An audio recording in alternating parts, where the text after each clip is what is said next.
Assalamualaikum warahmatullahi wabarakatuh. Salam Om Swastiastu, Namo Buddhaya, salam kebajikan. Pertama-tama, marilah kita panjatkan puji dan syukur kehadirat Allah Subhanahu wa Ta'ala yang telah memberikan berbagai nikmat dan karunia-Nya, dan juga memberikan saya kesempatan untuk belajar dan berkembang, serta ilmu yang saya peroleh adalah cahaya yang menerangi setiap langkah hidup dan setiap pelajaran dan kesempatan yang Engkau berikan untuk terus tumbuh menjadi pribadi yang lebih baik. Selanjutnya, yang terhormat Bapak dosen pengampu Hukum Kewarisan Universitas Islam Jakarta, Bapak Ahmad Najih LCMH, yang telah memberikan berbagai pengetahuan yang baru mengenai hukum kewarisan. Perkenalkan, nama saya Najwa Ramadhani, NPM 1124019, mahasiswa Fakultas Hukum semester 4, Universitas Islam Jakarta. Pada kesempatan video kali ini, saya akan memaparkan materi mengenai hukum waris. Pembahasan kita kali ini akan membedah dua pilar besar sistem kewarisan yang berlaku di Indonesia, yaitu hukum waris perdata yang bersumber pada Kitab Undang-Undang Hukum Perdata, serta hukum waris Islam yang terkodifikasi di dalam kompilasi hukum Islam. Melalui video ini, kita akan melihat bagaimana kedua sistem hukum tersebut memandang hak, kewajiban, serta aturan perpindahan harta kekayaan dari seseorang yang telah meninggal dunia kepada mereka yang berhak menerimanya.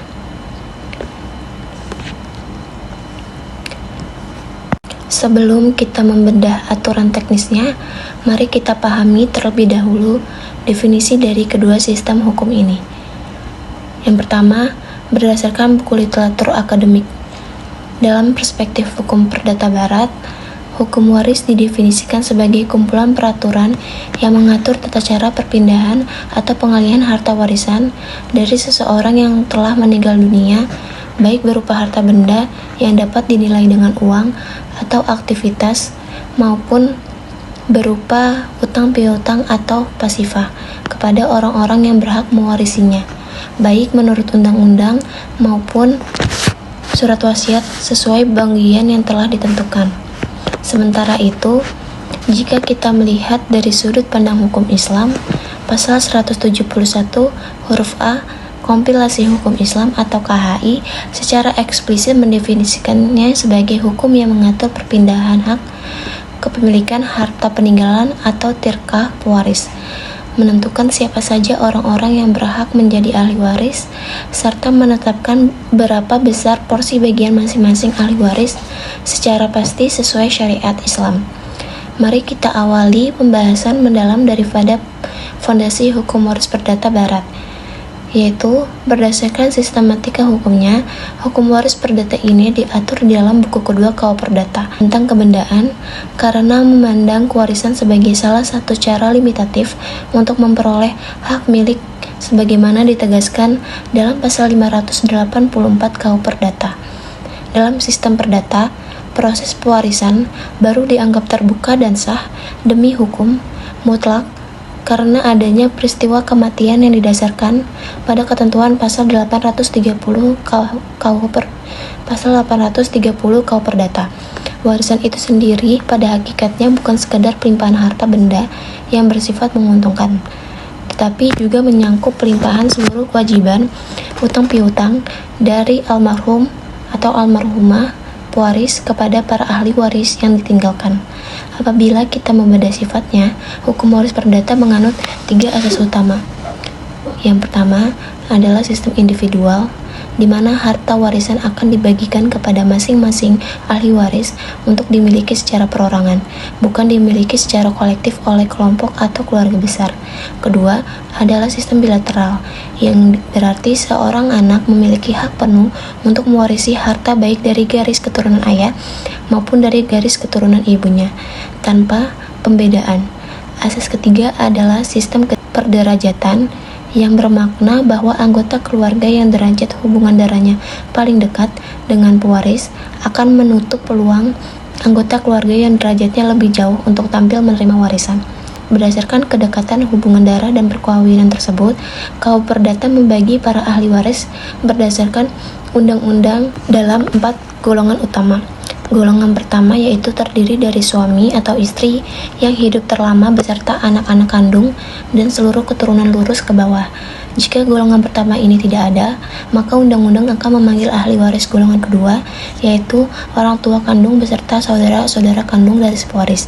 Apabila golongan kedua pun kosong, barulah harta beralih ke golongan ketiga yang meliputi keluarga dalam garis lurus ke atas, seperti kakek dan nenek. Terakhir, jika ketiga golongan di atas sama sekali tidak ada, maka harta akan jatuh kepada golongan keempat, yaitu keluarga garis ke samping sampai derajat ke-6, seperti paman, bibi, maupun sepupu. Namun, hak waris dalam perdata ini dapat gugur akibat adanya ketidakpatutan atau dikenal dengan istilah onwarding, yaitu berdasarkan pasal 912 KUH Perdata, seseorang dinyatakan tidak patut mewarisi apabila ada putusan hakim yang menyatakan bahwa ia terbukti membunuh, mencoba membunuh, memfitnah pewaris dengan ancaman pidana berat atau dengan sengaja merusak dan memalsukan surat wasiat almarhum atau almarhumah. Selain itu, hukum perdata juga memberikan perhatian khusus pada status anak luar kawin. Seseorang anak yang lahir di luar pernikahan yang sah tidak secara otomatis memiliki hubungan hukum dengan ayahnya, melainkan membutuhkan tindakan pengakuan sukarela melalui akta autentik seperti akta catatan sipil atau akta notaris, di mana kedudukan dan hak bagian harta mereka cenderung lebih kecil atau dibandingkan anak yang lahir dari perkawinan yang. Selanjutnya, marilah kita membahas mengenai hukum waris Islam. Hukum mempelajari dan mengajarkannya pun dikategorikan sebagai fardu kifayah, karena mengurus pembagian harta pusaka merupakan hal yang cukup sensitif. Hal ini sangat berbeda dengan zaman jahiliyah, di mana hak waris di dahulu hanya diberikan secara sepihak kepada pria dewasa yang bisa berperang, sementara wanita tidak mendapatkan hak apapun. Penting untuk dipahami bahwa sebelum harta peninggalan atau tirkah dibagikan kepada para ahli waris, hukum Islam mewajibkan kita untuk menyelesaikan beberapa kewajiban atau hak pewaris terlebih dahulu. Tahap pertama adalah mengambil sebagian harta untuk membayar seluruh biaya pengurusan dan perawatan jenazah pewaris secara wajar. Tahap kedua adalah melunasi semua utang-utang yang ditinggalkan almarhum atau almarhumah semasa hidupnya, baik utang kepada sesama manusia maupun utang ibadah. Tahap ketiga adalah menunaikan wasiat atau hibah yang pernah diucapkan pewaris dengan catatan jumlah wasiat tersebut tidak boleh melebihi sepertiga dari total harta bersih. Setelah semua kewajiban tersebut tuntas diselesaikan, barulah sisa harta bersihnya dapat dihitung untuk dibagikan kepada yang berhak, dengan tetap memisahkan antara harta asal bawaan dan harta bersama atau gonogini yang diperoleh selama perkawinan. Hukum waris Islam dapat ditegakkan apabila memenuhi 3 rukun utama, yaitu adanya pewaris atau muwaris yang telah wafat, adanya ahli waris atau waris yang dipastikan masih hidup saat pewaris meninggal, serta adanya objek harta warisan yang disebut mauruts. Hak untuk mewarisi ini timbul hanya karena 2 sebab hukum, yaitu hubungan darah kandung atau nasab serta ikatan perkawinan yang sah secara syariat. Dalam praktiknya, kita seringkali menemui berbagai kasus hukum keluarga yang status ahli warisnya diragukan atau masuk dalam kasus tertentu yang membutuhkan penyelesaian secara khusus, seperti status anak dalam kandungan yang tetap diakui hak warisnya dengan syarat anak tersebut harus lahir dalam keadaan hidup. Ada pula kasus orang hilang atau mafqud, di mana bagian hartanya akan ditinggalkan terlebih dahulu sampai ada kejelasan atau adanya putusan hakim yang menyatakan kematiannya secara hukum. Sementara itu, bagi orang yang meninggal secara serentak seperti dalam peristiwa kecelakaan, mereka dinyatakan tidak bisa saling mewarisi satu sama lain. Untuk kasus individu dengan kelamin ganda atau khunsa, penentuan porsi warisannya akan didasarkan pada fungsi organ biologis yang paling dominan setelah ia beranjak dewasa. Sementara bagi kerabat luar garis yang tidak masuk dalam ahli waris utama, mereka dikelompokkan sebagai zawil arham yang baru maju jika golongan utama kosong. Konsep hijab, yaitu dinding hukum yang menghalangi seseorang untuk menerima warisan. Hijab ini dibagi menjadi dua jenis, yaitu hijab hirman yang menutup hak waris seseorang secara total karena adanya ahli waris yang berhubungan lebih dekat, seperti cucu yang terhalang secara penuh oleh keberadaan anak laki-laki kandung.